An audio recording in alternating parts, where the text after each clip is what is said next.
Hello and welcome. It is Legacy Fight Night at the MTG Paper Legacy Discord tournament. I am Pres BOTW. I am joined by Beyond Sadistic up above, and we are here for a spicy one: Goblins versus Elves. So this is going to be super interesting. Absolutely. If you want to know which one's better, now's your time to find out. Elves versus Goblins, no screwing around, round 3. This is it. This is the end all be all. This is the boss fight right here. Yeah. Another thing to note as well is I believe Frosty is actually at the top of our leaderboard as well, so they're definitely trying to do what they can in order to make sure they cement that spot for the Invitational. Yeah, Frosty's been fighting. She's been fighting the good fight since she came to the Discord. So I'm really excited for this. And McDiff is also very prominent as an Elves player, and yeah, I think we're in for a good one. This should be a great one. Yeah, this will definitely be a good matchup. Both players know their decks incredibly well, so I think it'll be fantastic in that regard. It's going to be kind of interesting in a sense though, because Goblins is definitely more built to play the long game in a sense, whereas Elves is more geared towards comboing out in the short game, right? Yeah, so, absolutely. Goblins is probably going to want to be leaning super hard on the mana denial, I would imagine. Try and see if they can maybe get McDiff on an early cradle and waste that out of the game or something like that.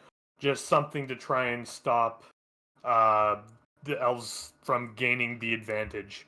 Because Frosty doesn't have Force of Will in her deck. So if Elves starts going off, you pretty much just have to sit there. Right. And for those of you that were trying to check the Cardboard Live, my bad, I forgot to update it. It is updated now though, so everything should be good. Not Lakeside Prison, I promise. Yeah.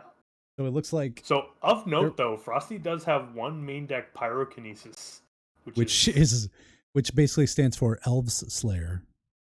Yeah. So that's pretty sweet. It looks like. Yeah.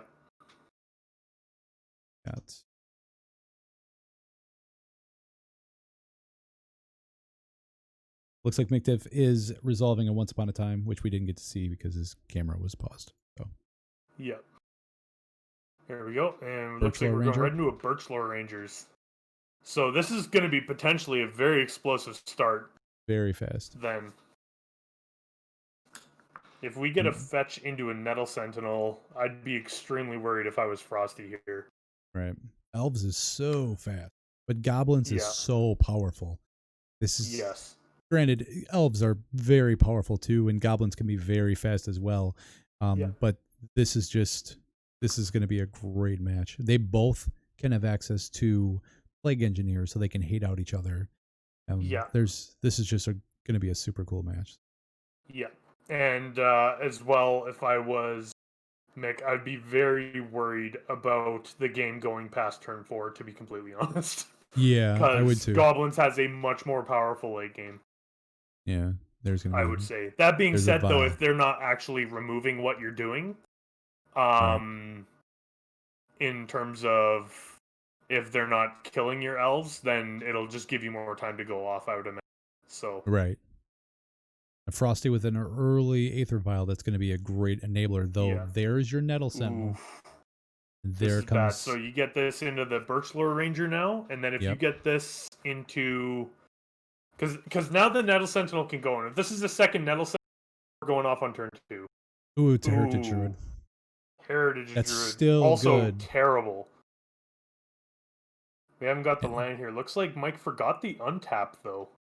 Interesting. Oh, there you go. You remembered. Yep. And then we see Aether Vial tick up to 1 on Frosty's side, and Mick's really set up to just go off next turn as well. Right, and this is the only downside. Goblins really wants to get in and use its Goblins as enablers in terms of combat, in terms of ETBs. Having no board state versus what she's facing down right now, that's pretty scary. Yeah. And the other thing too is, the Elves deck can go with the Glimpse of Nature combo, draw a bunch of cards, build a bunch of mana, stuff like that. Just go crazy with the Nettle Sentinels. Right. However, at the same time, it is possible maybe Mick just fetches on end step for Dryad Arbor, plays a Cradle, and then just natural orders next turn and kills him. Which, that's the beautiful thing about elves. Yeah. You never know. Exactly. That do they can have kill it? Out of nowhere. And Gaia's Cradle is just like a bomb. I mean, dear lord. Oh, yeah. Yeah, Gaia's Cradle is the most powerful card in the Elves deck, for sure.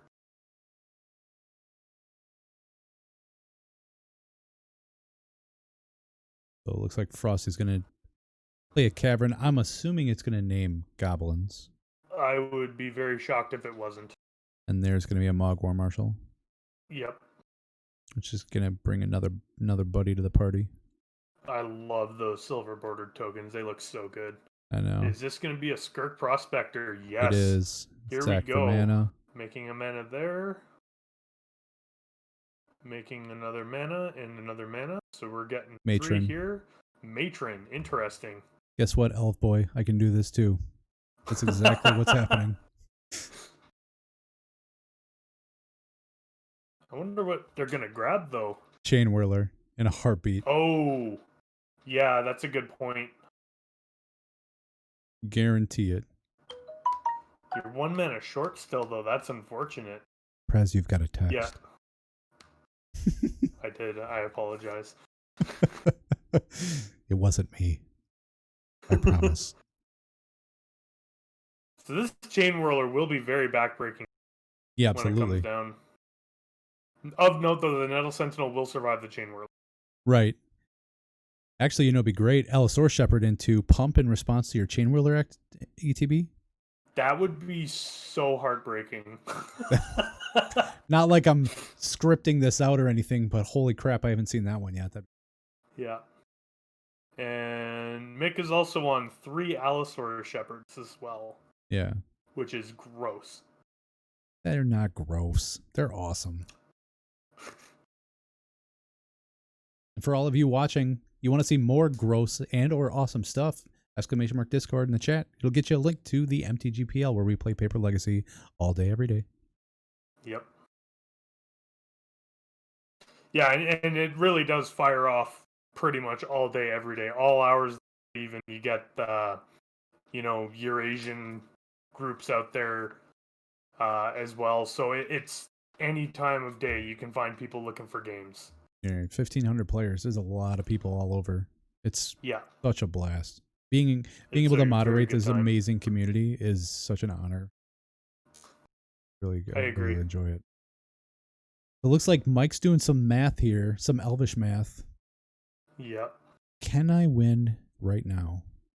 Well, I think the hard part is that Mike has the mana to natural order right now. However, all your creatures will be tapped because you don't have a way to untap them. Right. And Chain Whirler is going to take out part of your battlefield, and a lot of what you're going to be putting down are all just going to die to Chain Whirler. Yes. And this is a huge, huge problem. So I think in Mike's case, he definitely needs to keep going through and try and do everything that he can to get there. So I think he pretty much fetching up a forest here. Yeah, he needs to win right here. He needs like a glimpse into a creature and to continue chaining off. Yeah. Or, like you said, natural order into... Yeah. Because even if he has the glimpse and he can start going off, if he can at least find a Cradle and an Allosaurus Shepherd or the natural order, then I think they will probably be fine. I think he's short on cards in hand, though. It looks like he's got 2 cards. A glimpse and drawing with 1 card in hand, always playing that 1 card. You got to be I agree. Looks like we are going to see, or just grouping them up for a tap for 3 anyway. Thinking real hard on this one for sure.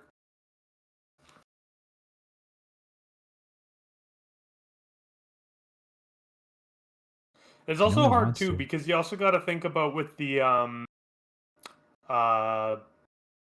Birchlore Ranger, because you can do that and then you're only tapping down.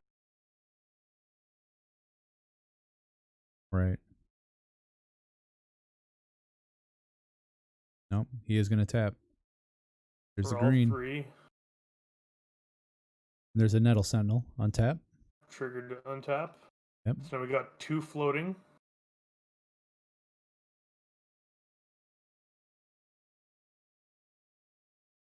Tap those 3. Interesting. Tap those 3 up to 5. Yep.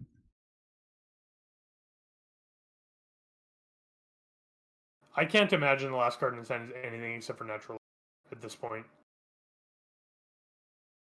Unless it's a Green Sun, that could be the case. But even then, I still don't like what's going What is on he here green for sunning Green Sun. for 4 though? Yeah. Although this gives him another creature. Well, yeah. What's he gonna green sun for? X is 2, so I wonder if he's going just for a Elvish Visionary. Just to draw a card. Yeah.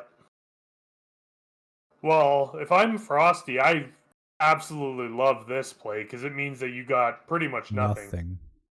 That being said, though, if this is a natural order, that's really bad if you manage to rip that right off the top. Oh, I totally agree. Yeah, because this is going to be devastating if this is just nothing that he draws. Well, this is it right here then. Because that Chain Whirler is going to wreck them when it comes down. Yeah. If Frosty... Exactly. Roar Sands, thank you for the follow. Absolutely.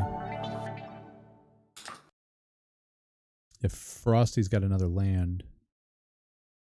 Are we just seeing an attack for 2 here? Looks like it. Wow, that's not good. No. But if you're going to lose the creatures, you might as well get some light or some damage in. I agree. Well, he's actually not going to lose the Nettle Sentinels. No, he won't lose the Nettle Sentinels, but... Actually, I wonder if...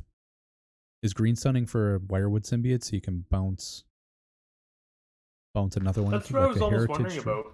Yeah, bounce the Heritage Druid back to your hand or something, just so you got... Or the Birchlow Rangers. Just to protect them, because you know there's a Chain Whirler coming down. I actually really like that idea. Yeah, it doesn't draw you anything, but at the same time, you can at least rebuild a board.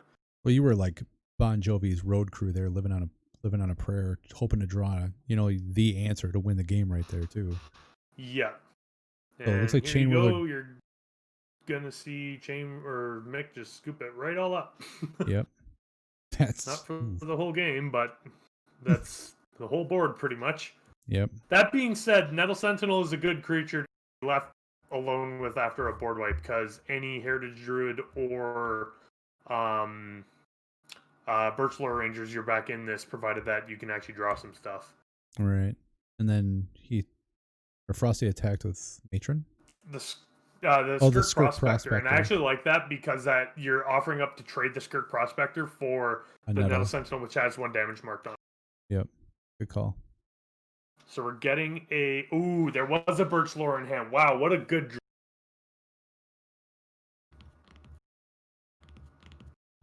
Well, at least but he needs more cards in hand. He can mount a comeback, but now Frosty's got 2 vials, 1 on 3, another one.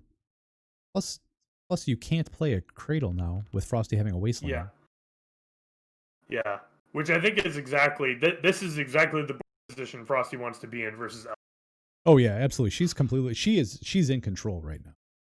Oh yeah. Your Nettle Sentinels don't win this game. No.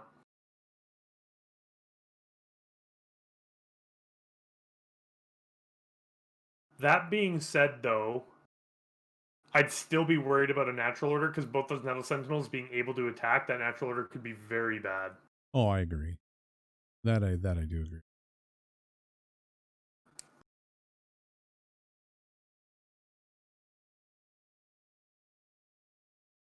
Frosty deep in the tank here, it looks like. And they have potentially 5 mana as well. So there's a port into a Ringleader. Ooh. Ringleader with 2 active vials up is very strong. Only hit 2 goblins. Looks like a pile driver. And hilariously, they're both on 2, so you can't vial either of them in. That's ridiculous. Goblins luck. Yeah.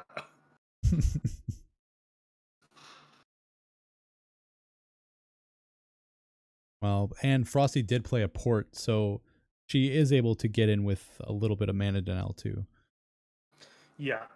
This is so seeing an attack for 5 here. Yeah, these are pretty big boys too when you're Yeah. looking at from the elf side.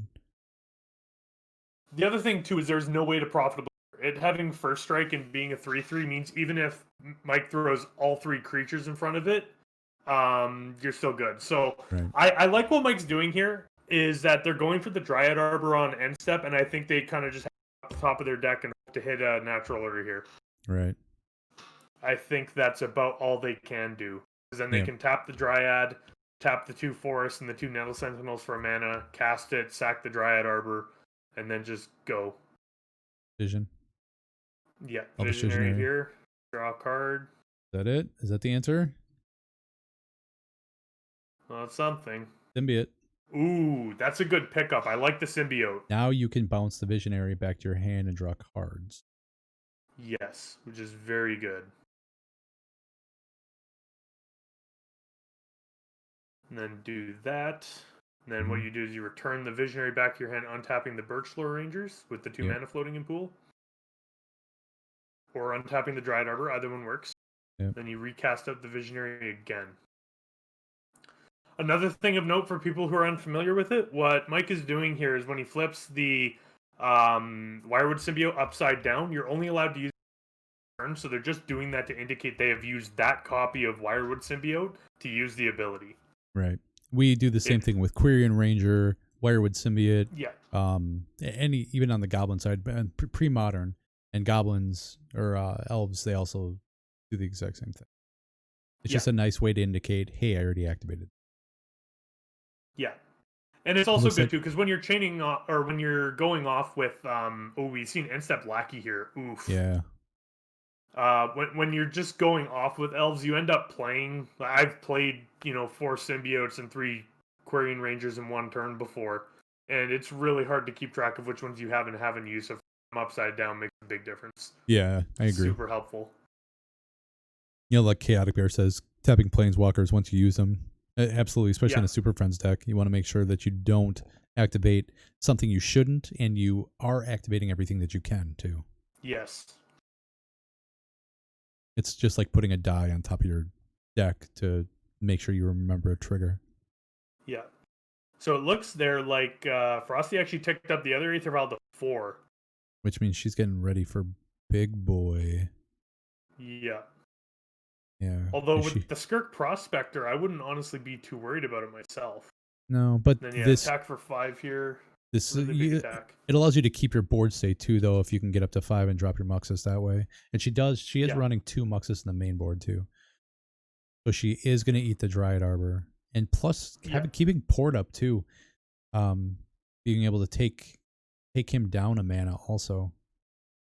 Yeah, not only that, but the Aether Vial taking up to 2 means that you're going to get a Goblin Pile Driver or a Mogg War Marshal coming in response. And that Mogg War Marshal can make a lot of mana really fast. Yeah, absolutely. Plus, especially with Skirk Prospector. Yep. Skirk Prospector is really one of the best cards in this deck that allows it to enable 2 ghosts as fast as an Elves deck can. Yes.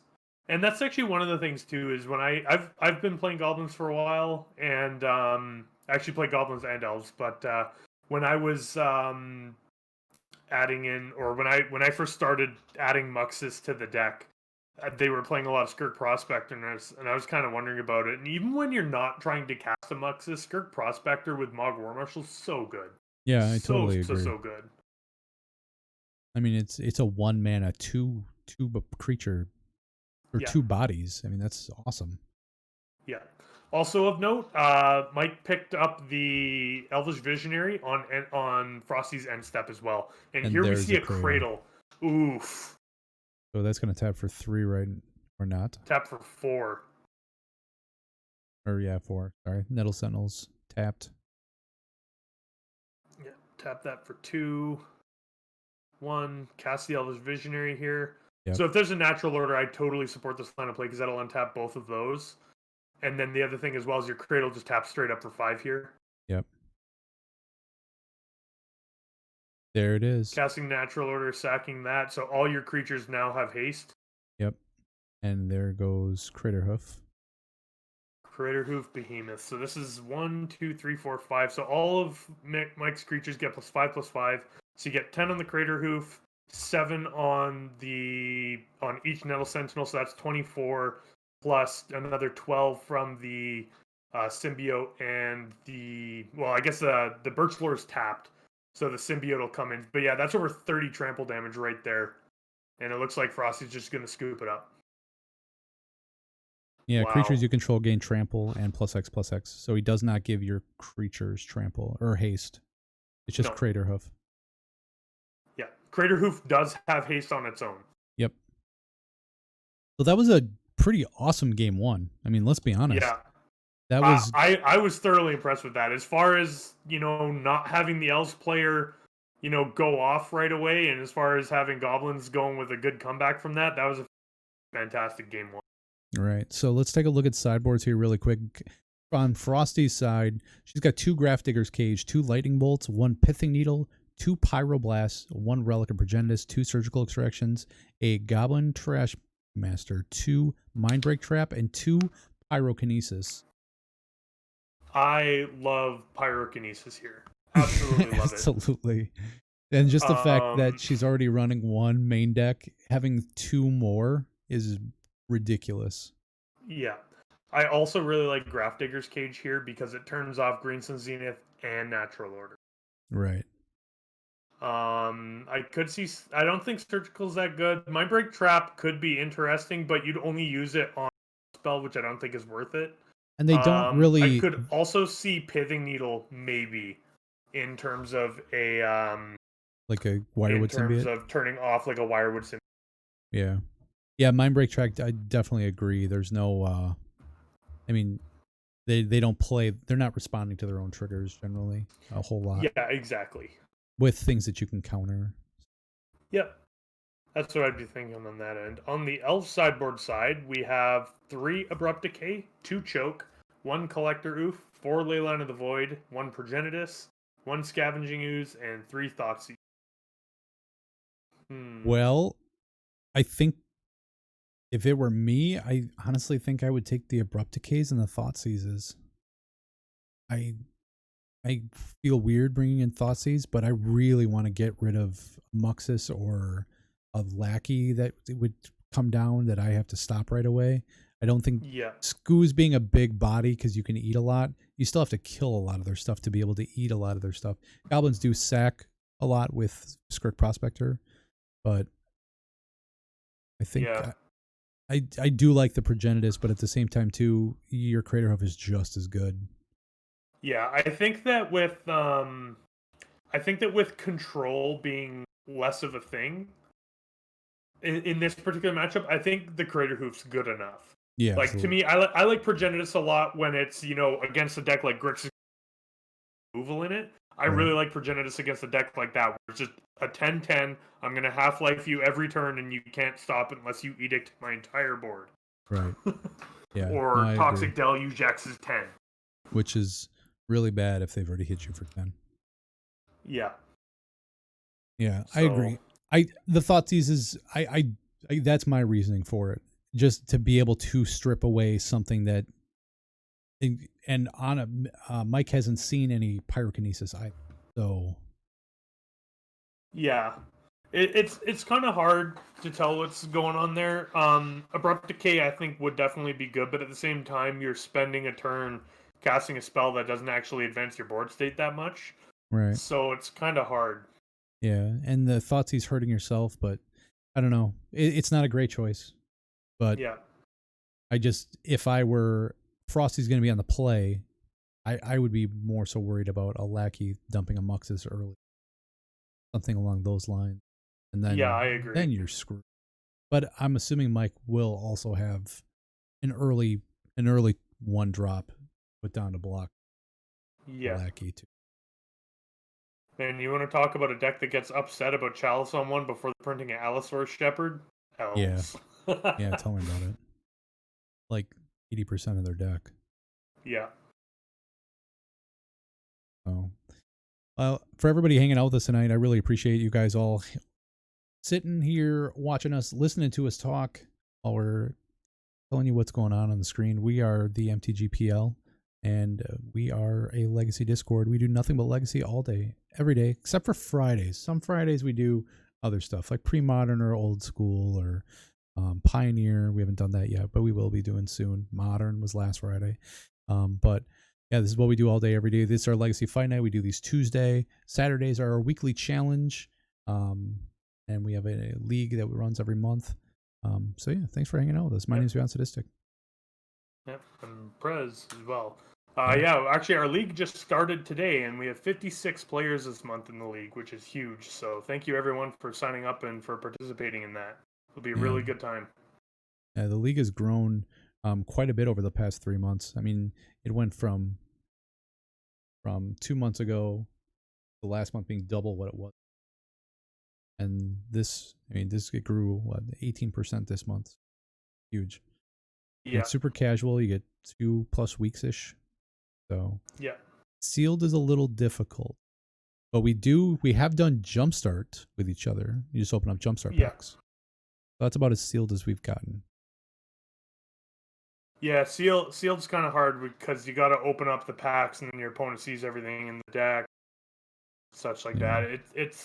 It can be difficult sometimes, but thank you very much for the follow, Tooney. Thanks for the follow, Tooney. But yeah, there's we have Jumpstart has been like a ridiculous blast to do on Jumpstart is very fun. Yeah. I really hope Wizards gets their stuff organized about making sure that set gets distributed. Because, oh man, that's the best thing Wizards has released in a long time, if I'm being honest. Yeah. Mickey Crow, thank you for the follow. Thank you. Looks like we see Frosty mulliganing here. Yeah, aggressively. Just angrily mulliganing. He wants for Plague Engineer. Actually, I don't think there is any Plague Engineers in I don't think either one of them. I just think it's funny, though, because both of them could, because they both splash black, and neither one of them do, and they're up against a tribal deck, so... Yeah. Ha ha ha. That being said, though, Goblins cannot tutor for Plague Engineer off of Goblin Matron, and you also cannot Green Sun Zenith the Plague Engineer either. Right, no tutoring for either of them. It's just whoever can naturally draw their hate piece. Yeah.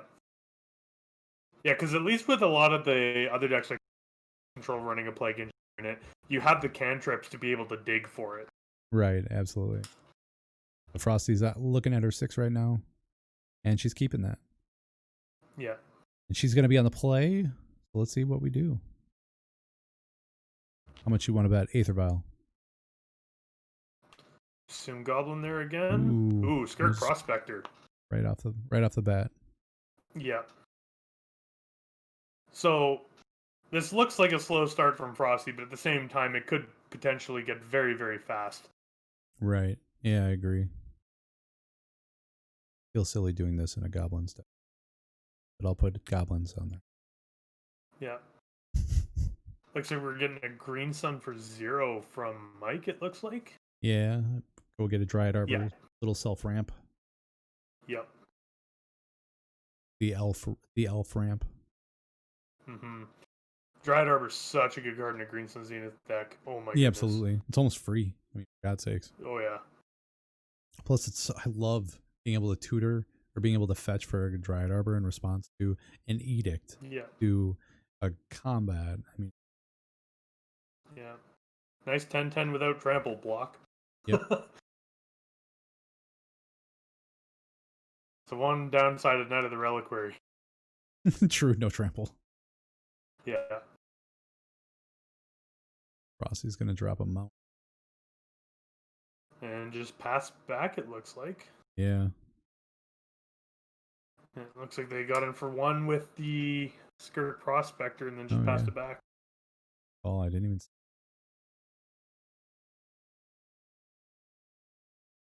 There's a glimpse. Ooh, glimpse. Okay, so Elves is going to start going now. So this is really bad. Unless Frosty's holding a grip full of Pyrokinesis, this is going to be a real bad. Unless this is the value glimpse, which it very well could be. Oh, no, never mind. Never mind, this is the combo glimpse. And there's this the is a Llanowar. combo glimpse. Yeah, Llanowar Elves, and then you got 1 mana left in pool. If you play another 1-drop, we are off.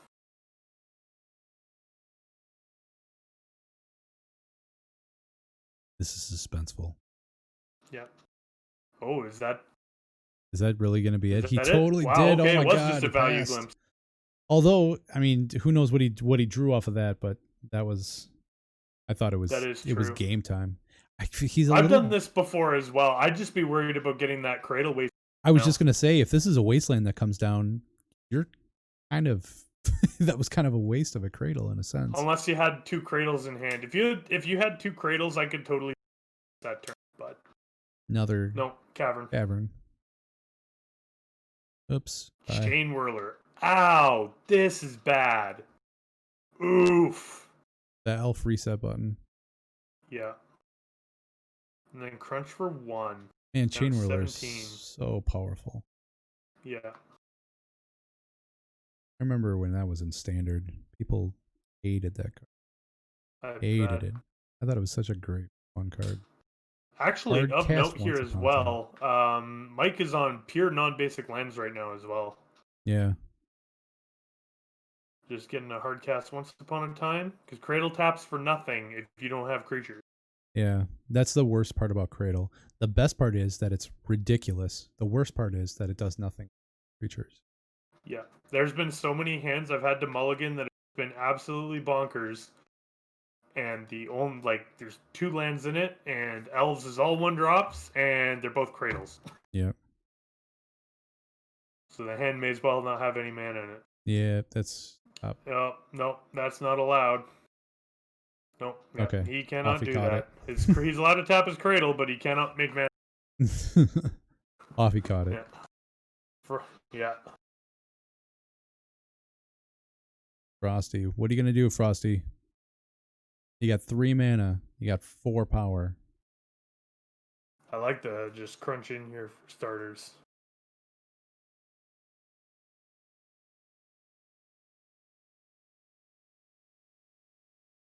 Means you should be at 14. He's at 13. He took 1 damage off of the Chain Whirler. Oh, yeah.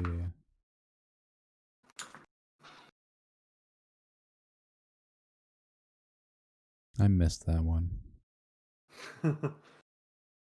Chain Whirler is kind of hard because it hits 3 different things when it comes in. All creatures, each planeswalker, each opponent. Which is pretty much everything, isn't it? Yeah, pretty much every permanent type that can take damage that your opponents control and your opponents.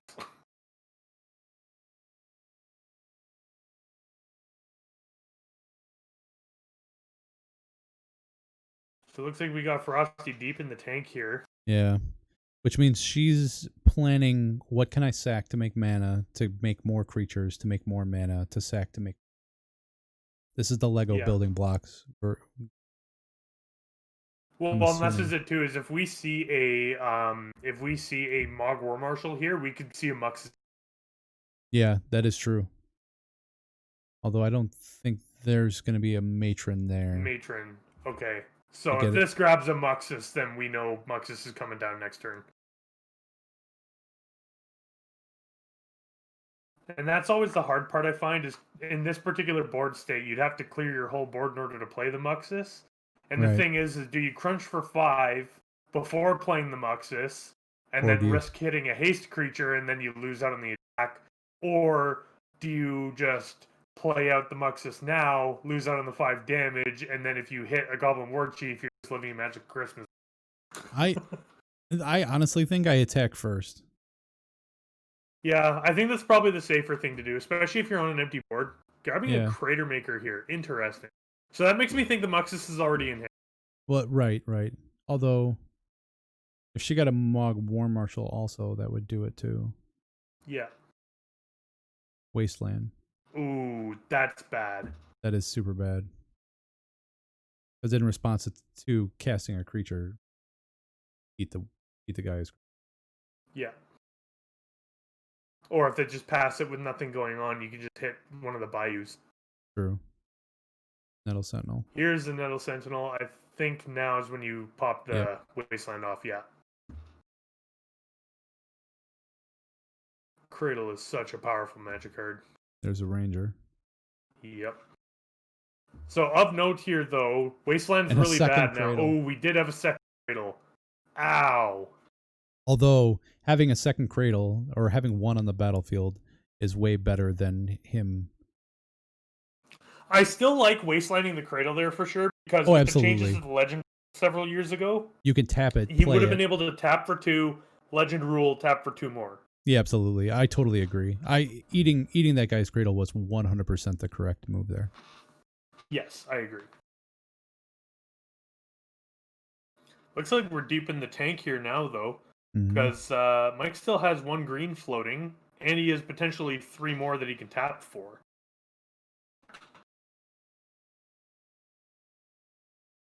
Looks like my internet is going crappy. Oh, that's unfortunate. That's okay. I'm just watching the little box change colors. It's like green and red and yellow and green. So that's what that is.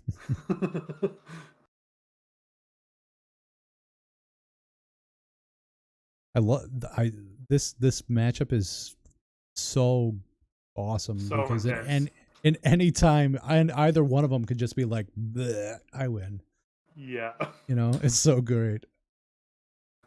There's a natural order right now. Yeah, there you go. Make sure you untap. Trigger the untap there.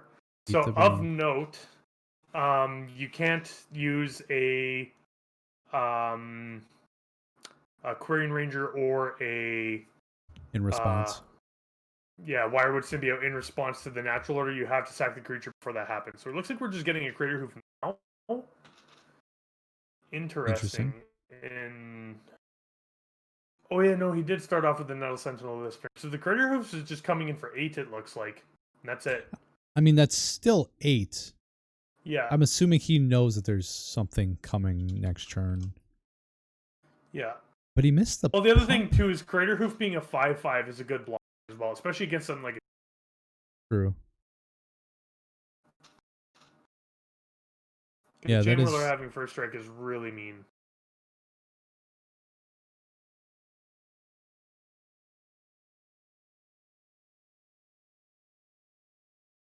Because we got a Badlands from Frosty there.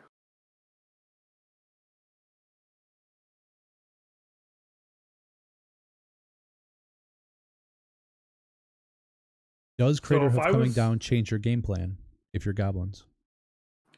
I think it kind of depends on what's going on here. I think that if Frosty has the Muxus in hand, I think no. I think you sack the Chain Whirler and the Matron here. Just because that Muxus could potentially flood the board so hard that that you could get so much more mana back. Right.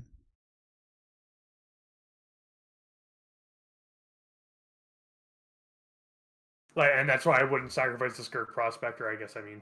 Yeah, no, I totally agree. You want to have that as an enabler. Yeah. So if they do have the Muxus, they're taking the more conservative plan here for sure.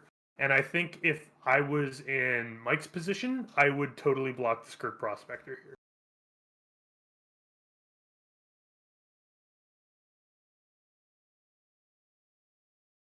Oh, interesting. So he's actually using the Quirion Ranger to untap the Crater Hoof Behemoth. To block. Wow. And eat the Chain Whirler or eat the Skirk Prospector? I'd imagine he's going to block the Chain Whirler because I'd be blocking the Skirk Prospector with the Nettle Sentinel. Yeah, that's true. Because if the Skirk Prospector dies mid-combat, then you can't use it to make mana to get a second main phase Muxus. That is true. Interestingly enough, I don't know, I didn't see if Frosty's got Gem Palm Incinerators. But ooh, that is a good point. You could do that in response after the first strike and kill the Crater Hoof. Looks like there's one Gem Palm Incinerator in Frosty. That'd be a ridiculous play right there. Yeah. First strike, Up. That depth mana. Oh, pyrokinesis here. Ow, this is gonna hurt real bad. Yeah. I'd be willing to bet that's why she went and got Crater Hoof. Or not Crater Hoof, sorry. Crater Maker. Crater Maker, yeah, because you can just throw it away to that. Absolutely. Pitch a red card to Force of Red. Force of Red. Force of killing elves. Force of Face. Yeah. Yeah, and that was in response to the first strike damage, so. Yeah. That was brutal. That was awesome. That was well played. Just the fact that that was you even put 1 damage on the Quirion, 1 on the yeah, that was huge. 2 on the Crater Hoof. Oof. And now that pyrokinesis is being good. That also took him off of his cradle. Yeah. Man, what a fantastic match this has been. Yeah. Just seeing empty symbiote with no elves. Poor insect. Yeah. One of the best cards in the elves deck is a bug. It's not even an elf. Yeah. It's such a ridiculous card though. Why would somebody just so cool? And it's Goblins so good, Goblins has one too. Goblins has their own also. Yeah. Another insect. What the hell's that one called? You can sack Goblins to give it +X/+X.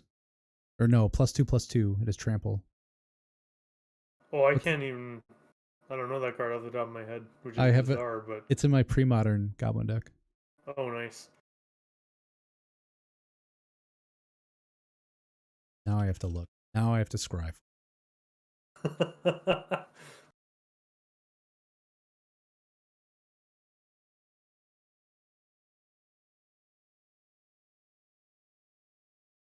Click Slither. Hey, sacrifice a goblin. Click Slither gets +2/+2 until and gains trample until end of turn.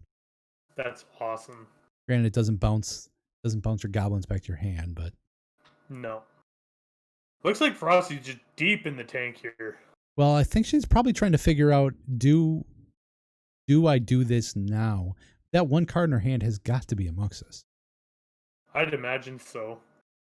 I actually, if that is a Muxus, I really don't like the turn with the Skirk Prospector, but oh, that's true. She did give up the Skirk Prospector. Okay, so this is definitely probably gonna. I'd imagine this grabs Muxus, but you never know. Although you can't. Yeah, you have to hope for a land off the top to be able to cast him, though. Yeah. Which is still a risk, but... True. What else do you really do? Like, I don't think there's more Chain Whirlers. No, I think she's on 1, and that's it, right? Yeah. Unless she's going to go grab the Gem Palm Incinerator and just blow up the bug now. That could be a thing, too. That could be, too, yeah. Look at that. Yeah, it looks like that's what's going on. Good call. Yeah. And you also got to draw a card here, so you could potentially get land Muxus. Right.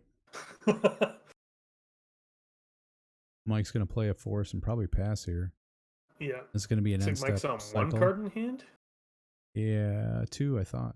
Or no, he played the 4, so he must be on. Yeah. Yeah, cycle on end step, draw a card. Tap up, keep draw. Is Frosty living in magical Christmas land? Doesn't look. That puts him to 3, though. That doesn't. Yeah. Big attack. There's a sling gang. This will close it up. Yep. Yeah. Mike just scoops it up right there. All she wrote. That was beautifully played. Frosty taking game 2, which means we are going to go to a game 3. Goblins. I'm super excited about that. Goblins versus Elves. This is such a fantastic matchup. So if we look at sideboard cards on the Elves side, did we see anything that he brought in? I didn't see an Abrupt Decay. I didn't see any sideboard. I do not think so. And of note, Mike is also on 2 Crater Hoofs too. So going and getting that 1 Crater Hoof, he could have been hoping, hey, I can just go get another one. He's on 3 natural order. Yeah. And then on the Goblin side, I'm assuming the Pyrokinesis were brought in. Yes. I can't imagine a world where it wasn't brought in. Right. I could potentially see the cages and the lightning bolts coming in again. Well, cages specifically, as I said last turn, just because it shuts off all the tutor effects. Oh yeah, you can't Green Sun Zenith anymore. Or You can't natural natural order, because order, they enter which from your library. right. So that completely shuts down the elves combos. Yeah, so you have to glimpse your way into everything. Right. You can't even fetch for a Dryad Arbor with that. Nope. Yeah, that sounds like a fantastic thing I want to be doing on a Sunday. I've actually won a couple games doing that. Having a Grafdigger's Cage out to try and fetch a Dryad Arbor to block, and sorry, you have to go grab a land or a fail to. Right. What do you mean? Well, it's entering from your library. Oh, okay. True. So yeah, for everybody hanging out again, we are the MTGPL, the Magic Paper Legacy Discord. My name is Beyond Sadistic, and this is our Legacy Fight Night. With me is Perez, and this is something we do all day, every day. Paper Legacy on the Discord. !Discord in the chat gets you a link. Come hang out with us. With all the dangers in the world and COVID and everything else going on, stay home, be safe. There's no reason risking your health or your loved one's health by going to an LGS or going to any place else. Everybody's got to do their own thing and be their own person. The be you in 2020 thing. Stay home, be safe, play over webcam. We get so many people. It's a real good time. It really is, and they people are yearning to play Legacy. They haven't played in so long, and like I said earlier, being able to moderate over this amazing community has been such an honor, and I've time there. But let us be your local meta. We've got 1,500 players, and it is absolutely one of the most diverse metas that I have ever seen. So it's pretty awesome. Yeah, as someone who's been playing Legacy for 8 years, it's definitely one of the best places I've ever played Legacy at. He says that because there's more than one painter player. Don't let him. Pretty much. Well, it's also nice because I don't have to drive 2.5. Plays Legacy though too. Right, but yeah, like Dr. Leo says, Dr. Leo's our resident doctor, and like he says, it is a great community. We have so much fun, and tonight. Table spotting is Pope Hoffy. He's one of our newer moderators. He's a level 2 judge, and he's a great guy. Lone Digger in the chat is another one of our new moderators.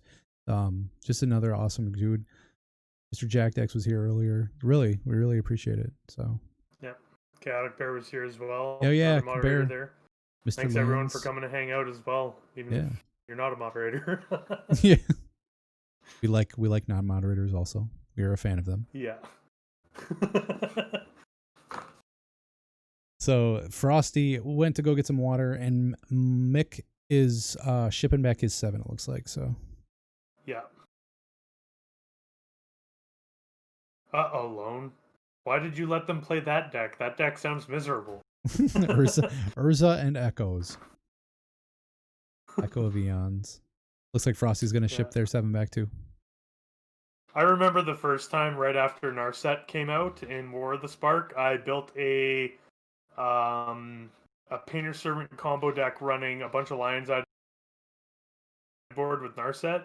It was horrible. I hated the deck, everything about it. Just turn 1, echo you with Narset out. I just was like bridge right now. This is so bad. I can't believe I just did that to someone. Right. It looks like Mick's waiting on Frosty to draw her 7. Yeah. I imagine it's miserable, Lone. Right. I've never played against an Urza deck and not just been like, is it over yet? Is it over yet? Did he do the thing yet? Yeah. You can only have so many million mana.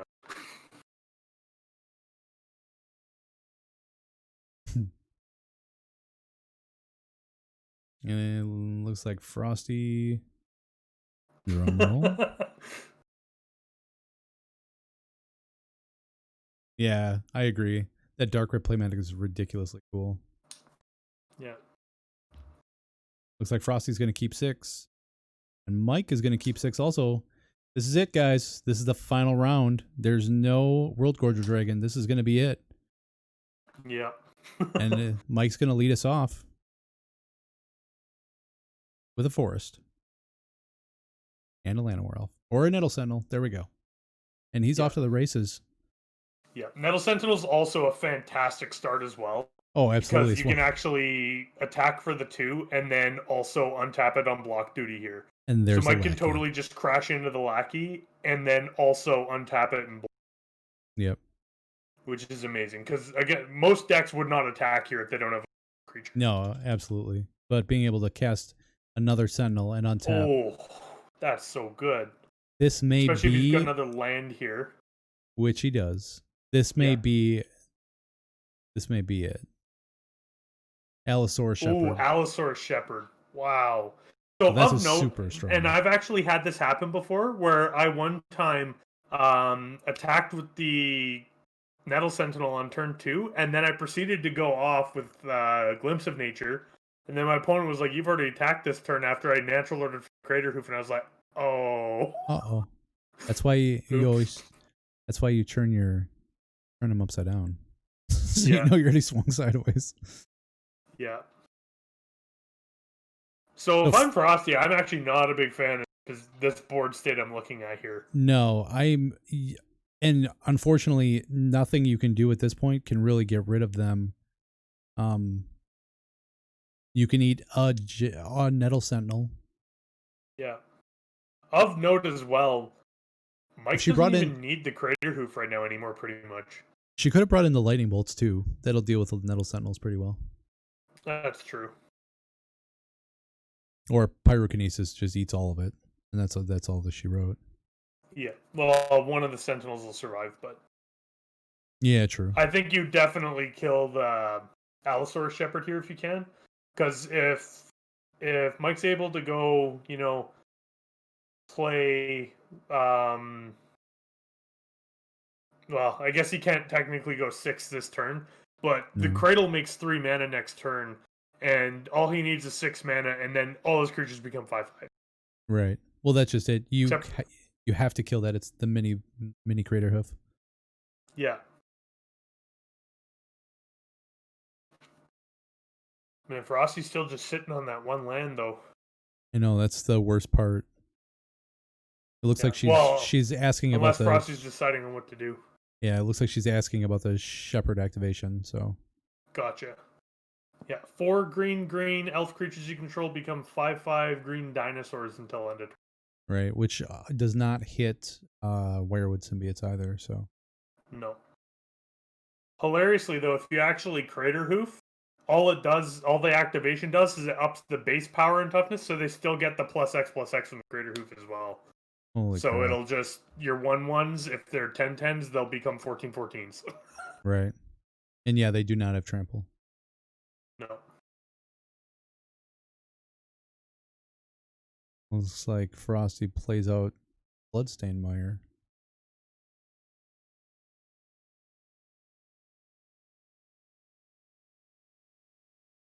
Fetching here. So I wonder if this is going to be a...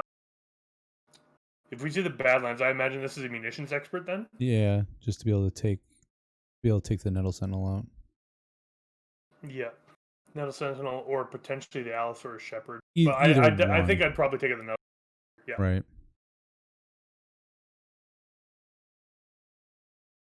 Good move. Yeah. It looks like that might have just been a pass. Yeah, it looks like Mike's passing it up. Yeah, 2 cards in hand. He's going to need a lot more to be able to activate that Shepherd, but both decks are so explosive too, so. Yeah.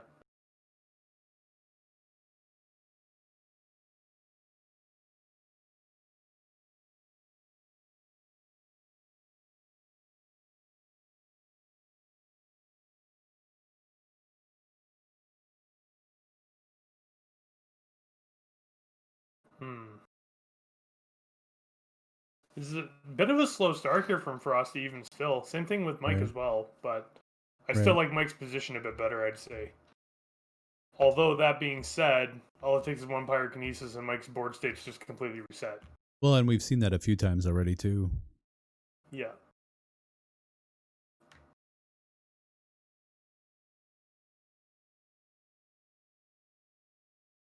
Both of these players are very good, very methodical. They think out they're very deliberate in their act. Really enjoy that. There's no rushing. I'd be willing especially to with bet, them being last round too. right, but I'd be willing to bet both of these players probably played this matchup many times. Looks like so. Here's the second munitions expert. Yeah. Yeah, So now take he up the is other left Nettle Sentinel with just the Allosaurus back in. for 1. Yeah, this is a free 1 damage. I definitely take it here. There's no reason to block with your Allosaurus Shepherd. No, I agree. If it's a lackey, you gotta think, but There's a Wasteland to take him off his bayou. yeah. Or a Cradle if he plays it. I actually kind of like holding it in a sense because Cradle after fetching a Dryad Arbor could be really strong. But True. That's because Dryad Arbor pulls double duty when you have a Cradle out. There's a Pithing Needle. Ooh, Pithing Needle. I wonder if that's why she was asking about Allosaurus Shepherd. Yeah, I imagine this is for sure going to be naming Shepherd. But...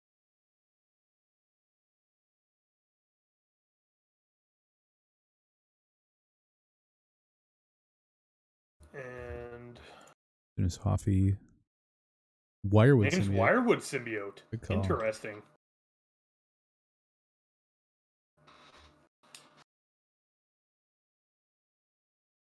I do like that name. Wirewood Symbiote there.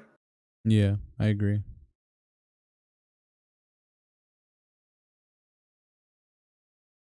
Just because it turns it off as a live draw. Right. Plus, not only that, but Wirewood Symbiote allows you to protect your creatures. True, yeah.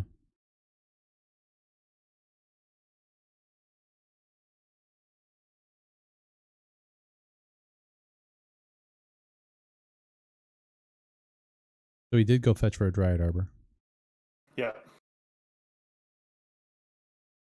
Plays a second Dryad Arbor. Looks like Mike's on a really slow draw here. Right. I'm surprised although I was going to say I'm surprised he kept this 6, but at the same time too, I don't know what the texture of what he actually had. We're several turns in too, so yeah. Having 2 Nettle Sentinels and a Allosaurus Shepherd, I probably would have kept it too, Yeah, I think so. At that point, if you're just top decking land, not really a whole lot you can do. Yeah. But being the final round for tonight, this is going to be it, and I guarantee you it's going to end in explosions.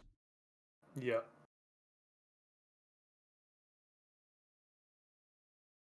Yeah, Chain Whirler would be amazing. Unfortunately, Frosty can't cast Chain Whirler right now. Yeah, I know. Ooh, Goblin War Chief. I do like that though.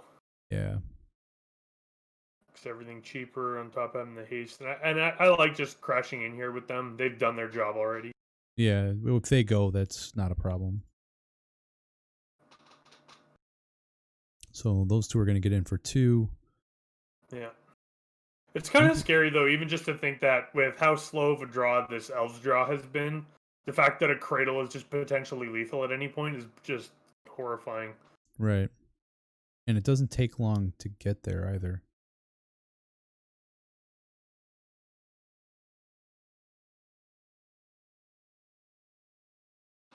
Verdant Catacombs there. Yeah.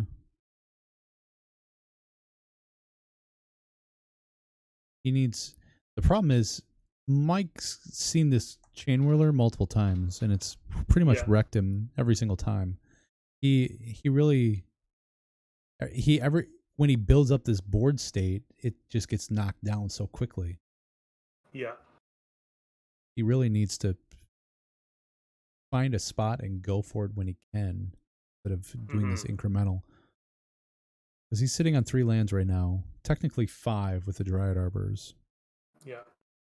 It's actually one of the cards that I play in Elves that I think I don't know. I personally like it as having another that someone can actually deal with the Crater Hoof or stop attacking in some capacity. I really like Shaman of the Pack.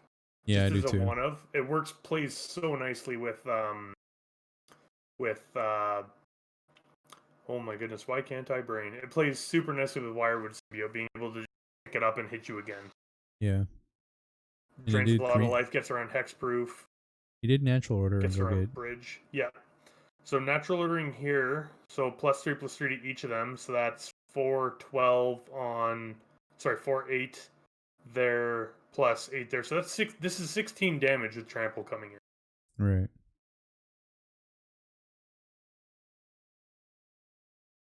And he, which is Frosty really, yeah, that's quite a bit. Frosty really doesn't have a whole lot of board state to block. That Crater Hoof is going to. Yeah. I also don't know what Frosty's hand looks like right now. But I would be super worried about a Lackey connecting here. Well, especially if you tap out to attack. Yeah. Like that being said, I still think Mike definitely taps out here, because even if you put Frosty at 1, Frosty still has to do 15 damage to you next turn. Right. Although all it takes is a Sling Gang commander and a sack outlet, pretty much, you know. Yeah.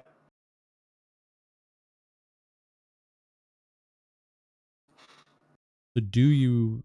I don't think you let your War Chief go. I don't think so, because it gives everything haste. I think Frosty's kind of being punished here for. Yeah, if I'm Frosty, I'd just take that. I agree. Oh, absolutely. And then you just gotta hope you have something good on the top. You have one turn basically to do it, because you putting creatures in the way isn't going to save you. No. Well, actually, to be fair, none of these creatures have trample now. Right. But she was punished hard for attacking with those 2 munitions. So there's a matron. Yeah. Matron here. So I imagine you go grab the Muxus at this point, and then Lackey. Actually, maybe you grab the Chain Whirler here, because then it'll put him on just a crit. Oh, Prospector. Okay, so he's probably already got the Muxus in him. Yeah. Or Frosty does. If you get in 1, 2. Actually, no, a Pile Driver here would be lethal as well. That is true, but there's no way to get it into play. Well, with the Prospector, you do. There is. That's true. There's a Muxus. Ooh, off of. Oh, I see what's going on here. Yep. Ooh, I really like that. Reducing the cost by 1. Yeah, so for people who are not familiar with this, what Frosty is doing is Frosty is announcing that they are casting Muxus, and sacrificing the creatures to pay for Muxus's cost. Oh no! Afterwards, so that way they can go through. So there goes the. That's a really bad Muxus. She only hit 2. Yeah, that's super unfortunate. That being said, yeah, without having the Prospector, this is kind of rough. Ooh, there's the Pile Driver. Oh my goodness, what a friggin' hit. Oh. That would have been ridiculous as a Muxus. So brutal. Yeah. Oh my gosh. That would have been backbreaking. However, I think if you're Frosty, you just sit here. You just sit here. Exactly. That being said, for Mike, I'm extremely worried at this point, though, because I gotta find a way to take out that last life. And he has no way of doing so without combat. Yeah. Yeah, he has no way of doing so.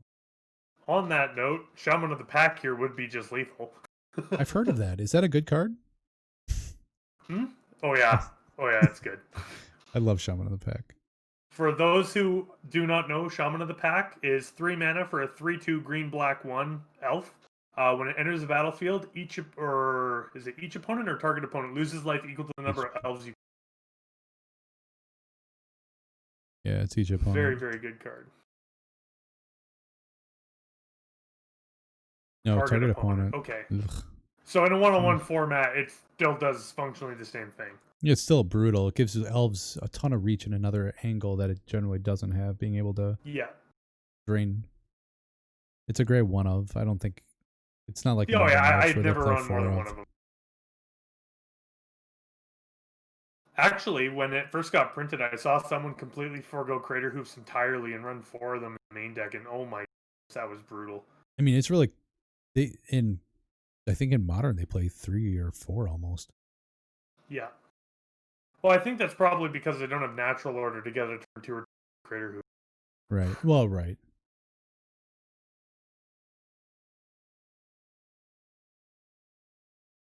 Abrupt Decay. So Abrupt Decay did come in. The Marshal. Yeah, I actually like hitting the Chief. The War Chief there, because that grants haste. Yep. There's a Llanowar Elf. So now we're just creating our battlefields. Yeah. I like just sitting back here if I'm Mike. Because if I think there is not another War Chief in her hand that we can see either. Is he going to attack with a Crater Hoof? I don't know if I like this attack. Especially with the Mog War Marshal out there, because now Frosty doesn't even have to bother with the whole Echo cost thing. No, and she still gets her trample is really rough. So plus now you're down a blocker. Right. And that's the other thing too, is right after that as well, like this hand is stacked from Frosty. But not having a War Chief is going to slow her down a lot. Big time. Losing haste, because that War Chief or that Pile Driver would have just been absolutely devastating. Mm-hmm. Another thing to note from last turn as well is Pile Driver with the Goblin War Chief out only costs 1 mana and it has haste. True.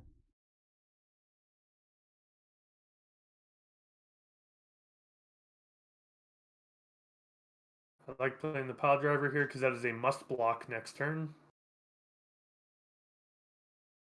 Munitions Expert,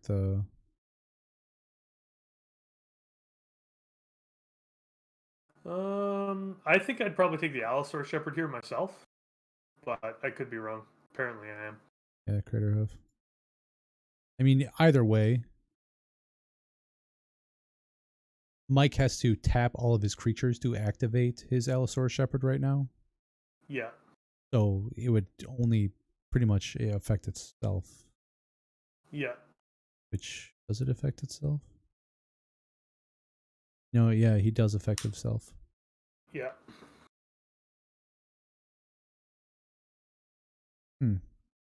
This is a hell of a game. Holy crap. Oh, yeah.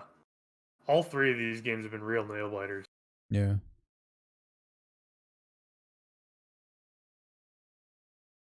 Frosty's going to pass it back to Mike.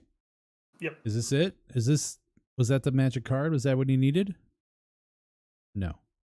I don't think so. Mike's not necessarily dead quite yet anyway. No, he's got a ton of life. Yeah. If anything... That being said, though... If that were a Cradle, he could activate the Allosaur Shepherd. Yeah. And he could start swinging in, but the problem is that Pile Driver's... Yeah. I don't think anything other than a Crater Hoof actually helps Mike here. Well, yeah, but if he attacks, she has to block. She's at 1 life. Yeah. So that knocks down Pile Driver's power on this. And it was a Cradle. Ooh, it was a Cradle. Interesting. So yeah, I think you definitely fired off here because that Wasteland's going to Cradle in a second next turn. Yep. So you pretty much have to do this and swing. I still think I swing with all of them. They're 5/5s. Yeah, well, the Dryad Arbor won't be, but these 2 will be for sure. True. And then, you just get 2 chumps. Yep. And then I believe that Mike is leaving the Dryad Arbor back to block either the Pile Driver or the Muxus. Sure. Or whatever else may come down. Yeah. Yeah, I've seen that Wasteland being put aside right now.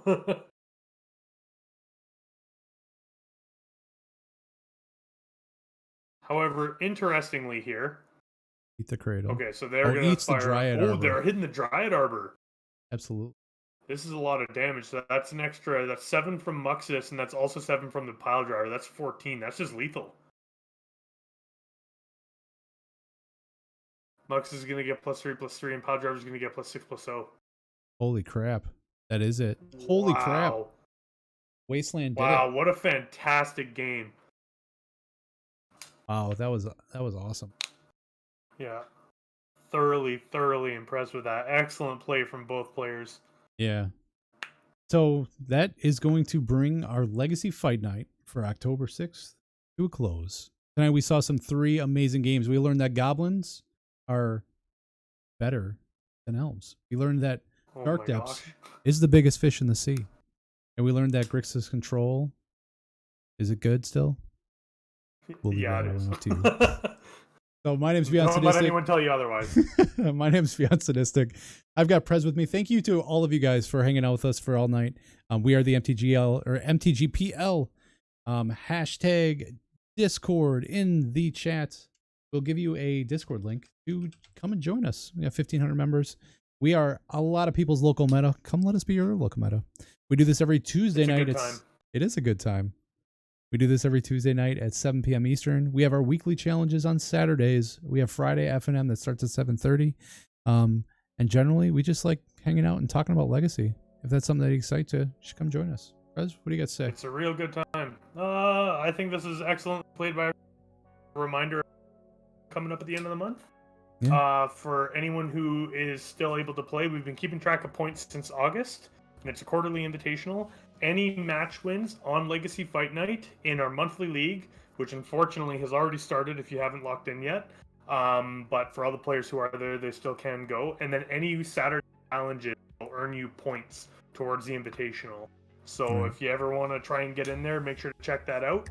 And yeah, otherwise it's a fantastic time. Definitely come hang out and play some games. People are looking for them all the time. Absolutely. And from me to you, I hope to see you join. That'll be it for the rest. That'll be it for us tonight, guys. Thank you so much for hanging out with us. Again, MTGPL, Paper Legacy all day, every day. Come hang out with us. We'll see you later. Have a good one.